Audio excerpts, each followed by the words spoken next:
بسم اللہ الرحمن الرحیم۔ السلام علیکم ورحمۃ اللہ وبرکاتہ۔ تصحیح تلفظ قرآن کے سبق نمبر 12 کے ساتھ حاضر خدمت ہوں۔ پچھلے 3 اسباق میں ہم نے آواز حروف کی مشقیں کی ہیں تاکہ قاف اور قا، طا اور طوا، سین اور صاد، ثا اور سین اور ان جیسے اور ہم آواز حروف یا جن سے مشابہت ہو سکتی ہے ان کو مقابل میں رکھ کے ان کی مشق کی ہے۔ چونکہ فوکس ہمارا اس کورس کا مین جس نقطے کے اوپر ہے وہ یہ ہے کہ ہم آواز حروف کے فرق کو ہم سمجھ سکیں۔ چونکہ اس فرق کو اگر نہ سمجھا جائے تو جو غلطی ہوتی ہے اسے لعن جلی یعنی واضح گناہ تجوید کی اصطلاح میں کہا جاتا ہے، اور اس صورت میں حرف کے اندر وہ تبدیلی آ جاتی ہے جس میں معنی بدل جاتے ہیں۔ ان 3 اسباق سے متصل جو پچھلا سبق تھا اس میں ہم نے حروف قلقلہ جو اسی سلسلے کا ایک سبق تھا اور حروف تشدید کے بعد صفات عارضہ یعنی ایسی صفات جو حروف میں کسی خاص حالت میں پیدا ہوتی ہیں ان کی ابتدا کی تھی، اور ان میں سے ہم نے صرف ایک حرف لام کے بارے میں پڑھا تھا کہ لام جو اصل میں تو باریک حروف میں ہے، لیکن اس میں جلالہ یعنی لفظ اللہ اور اللہم کا جو لام ہے یہ 2 خاص صورتوں میں موٹا پڑا جاتا ہے۔ اس سے پہلے اگر اس لام سے پہلے پچھلے حرف پہ زبر ہو یا پیش ہو، اور اگر زیر ہو تو اسے بات۔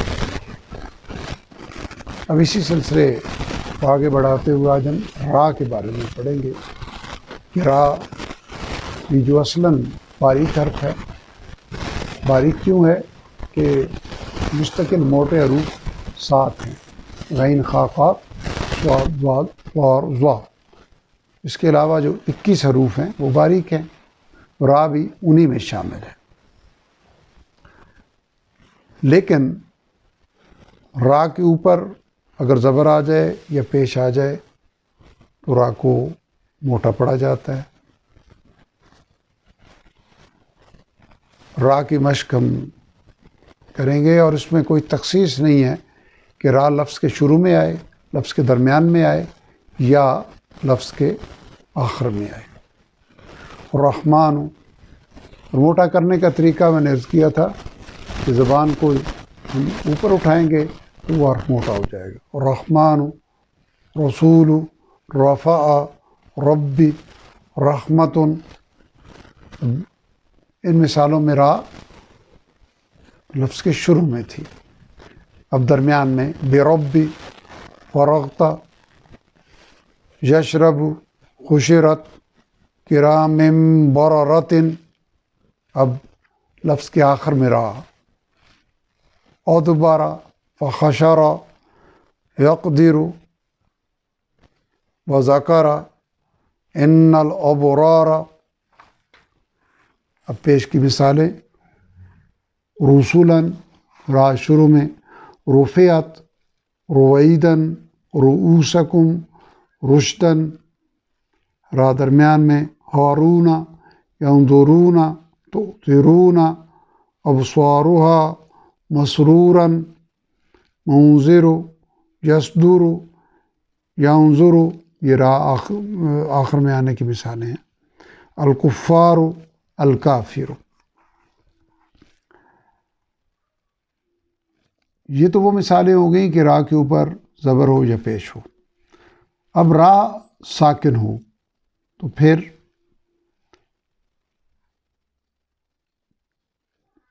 را ساکن سے پہلے اگر زبر ہے یا پیش ہے تو وہ را موٹی پڑی جائے گی. قرآن، ارسلو، یرسلو، شربو، ترجو، ارسلا، العرش، مرقوم، مریم، الارض. اب ایک اور کنڈیشن ہے کہ را ساکن تو نہ ہو، اس کے اوپر حرکت ہو، لیکن اس را کے اوپر وقف آ رہا ہو اور اس سے پچھلا حرف بھی ساکن ہو، یعنی اس کے اوپر زیر زبر کی بجائے جزم ہو، تو پھر اس سے پچھلے حرف کو دیکھا جائے گا کہ اگر اس پہ زبر ہے یا پیش ہے تو اس را کو موٹا پڑیں گے. اور اس صورت میں دیکھنے کی چیز ہوگی کہ را کو ہم نے ساکن کر دیا، یہ دیکھے بغیر کہ اس کے اوپر پیش تھی یا زیر تھی یا زبر تھی. اصل دیکھنا کیا ہے کہ را کو وقف کی وجہ سے ساکن کیا، اور وقف کا طریقہ انشاءاللہ العزیز ہم آگے چل کے پڑھیں گے. وقف کی وجہ سے ساکن کیا، اس سے پچھلا حرف بھی ساکن ہے، اس سے پچھلے حرف پہ اگر زبر ہے یا پیش ہے تو را کو موٹا پڑیں گے. العصر، خسر. اب یہاں اگر وقف نہ ہوتا تو یہ را باریک تھی چونکہ اس پہ زیر ہے، لیکن وقف ہو گیا اس لیے یہ را موٹی پڑی جائے گی. القدر، الغفور، القدر، الغفور، الصدور. اب اصول کیا ہے کہ را ساکن سے پہلے زیر ہو تو را کو باریک پڑا جائے گا، زبر پیش ہو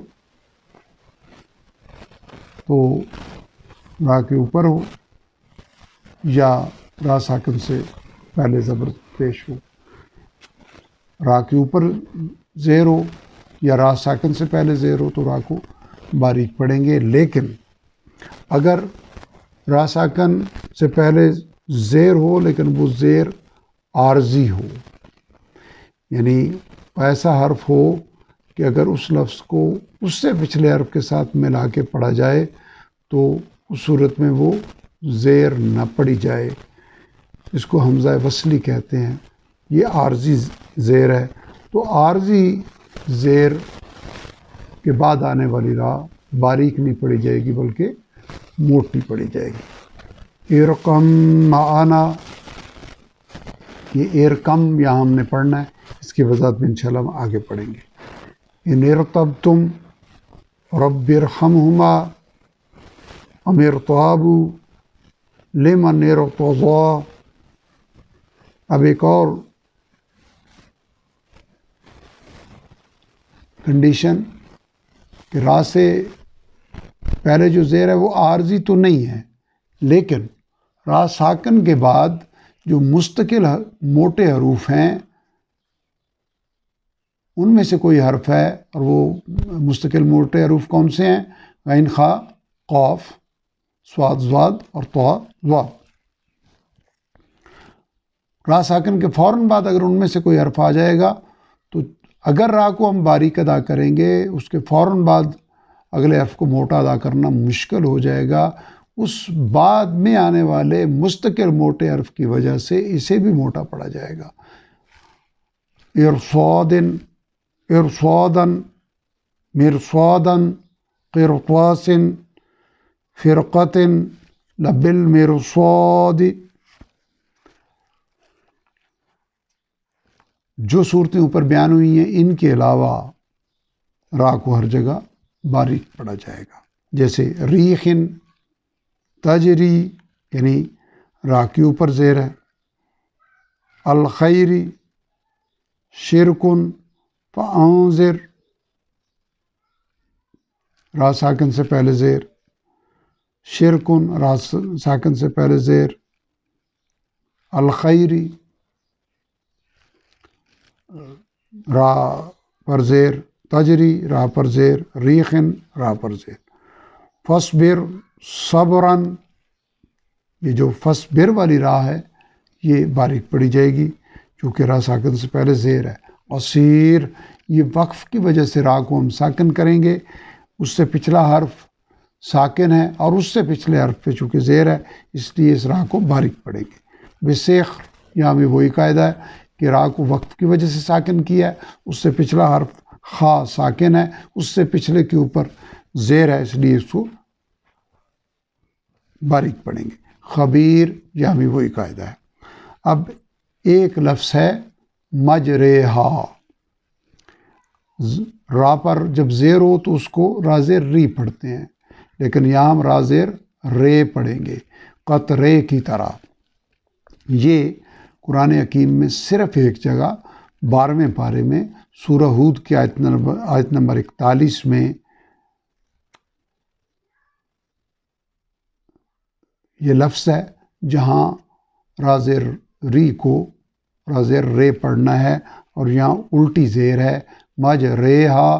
تو جس طرح قطرے پڑھتے ہیں اس طرح مجرے پڑھتے ہیں. ہمارے ہاں قرآن حکیم کی جو روایت رائج ہے وہ ہے روایت حفص. اس روایت کے تحت صرف ایک لفظ مجریہا میں اس طریقے سے پڑھا جائے گا جسے امالہ کہتے ہیں. امالہ کا مطلب ہے زبر کا زیر کی طرف جبکہ الف کا یا کی طرف میلان، امالہ. تو یہ اصل میں یہ لفظ تھا مجراہا، لیکن امالہ کے بعد یہ بن گیا مجریہا. آج کا سبق ہم یہیں ختم کرتے ہیں. انشاءاللہ العزیز کل سے ہم نون تنوین اور نون ساکن کے احکام پڑھیں گے کہ ان کو کس طریقے سے ادا کرنا ہے. رب ذوالجلال سے دعا ہے کہ ہمیں قرآن حکیم کو درست تلفظ کے ساتھ پڑھنے، صبح و شام کے اوقات میں تلاوت کرنے، قرآن حکیم کو سمجھنے، عمل کرنے اور دوسروں تک پہنچانے کی توفیق عطا فرمائے.